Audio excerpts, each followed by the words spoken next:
I like to share with you some organic functional groups. Now, many thanks to compoundchem.com if you'd like to look this up. This is very comprehensive. This is something that you'd use in an organic chemistry class. I'm going to point out the different functional groups that I recommend you have memorized for a general chemistry, a first year chemistry class. Now, you don't have to have these memorized to the point where you'd be told, hey, this is an alcohol, and you have to come up with a name. Really, this just gives you an edge that if you read something that ends in OL, like an ethanol, you go, oh, so that's an alcohol. OH, it has hydrogen bonding, it's very, very polar, it's going to be soluble in water. It just gives you that edge that you'll be able to translate the structure of this and know how it fits inside of whatever chemical reaction you're doing. So here are the ones I recommend you memorize. Now, there's a video, you've probably already watched it, on alkanes and alkynes, so it's just single, double, triple bonds between carbon atoms. And then here are the other functional groups that you'll want to know. So alcohol, that's when you have a carbon chain that ends with OH. You'll see this says R, then OH. When you're reading these types of shorthand, the R always just means a carbon chain. It can be anything. It could be 1,000 carbons with an OH on the end, or it could be 1 carbon with an OH on the end. So an alcohol is going to end in OL. For example, ethanol, so remember eth is 2 carbons, and ethanol would be your 2 carbons with an OH, like that. And of course, we'd have enough hydrogens around that. I just put the lines to indicate you'd have a hydrogen, single bonded. There are enough hydrogens around the carbon to completely saturate it, that it would have a total of 4 bonds. So whenever you see OL right there, something ending in OL, methanol, ethanol, propanol, that means that you have an alcohol, that OH on the end, and right away you go, oh, OH, yeah, hydrogen bonding, and everything that comes out from that. Okay, an ether is when you have an oxygen in between 2 carbons, and it doesn't matter how long the carbons are on either side. I could have 10 carbons and then 1 carbon, like this. Doesn't matter, it's just an oxygen squished in the middle of 2 carbons, and then those carbon chains can be as long as they need to be. Let's see, the next one, a haloalkane just means that you have a halogen attached to a carbon. So one that you maybe have seen is the carbon tetrachloride.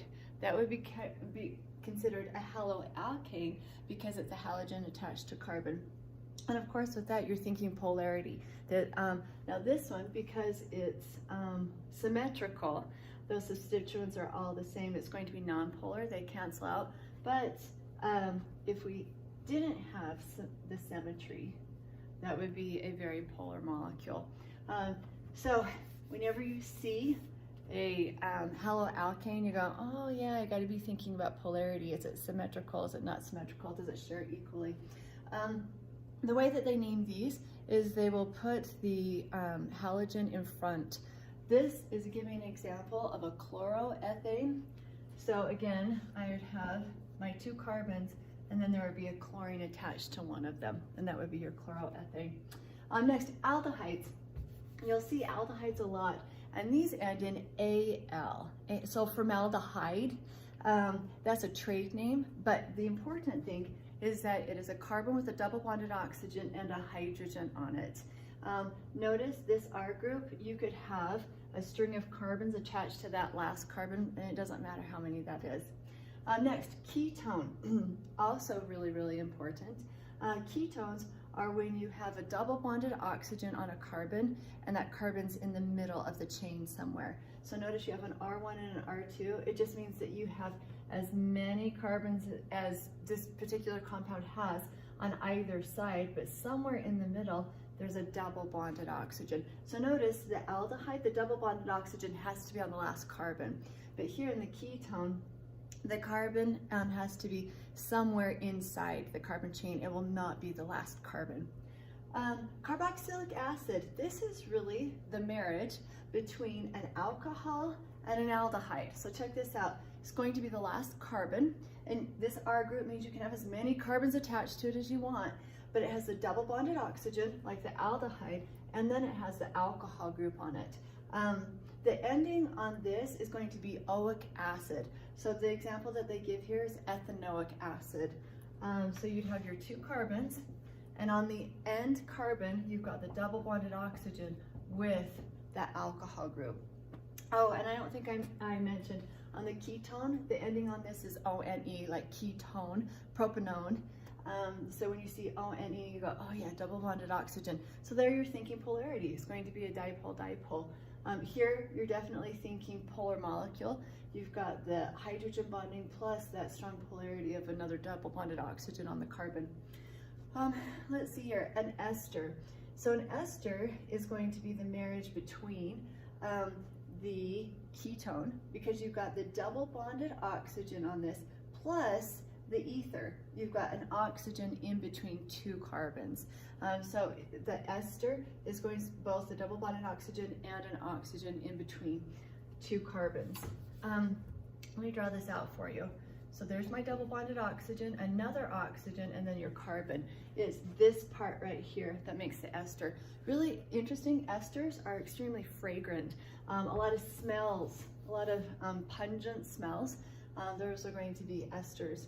An amide, this is going to be at the end of the carbon chain. You've got a double bonded oxygen with an NH2 on it, and that's an amide.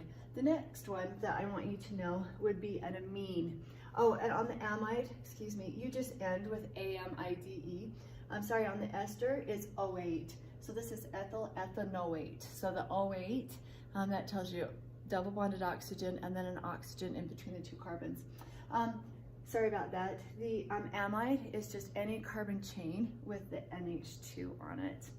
So those are the ones that you're going, oh, and for the amine, it actually ends with the word amine. So like ethylamine just means you'd have 2 carbons with the NH2, like this, with the NH2 attached to it.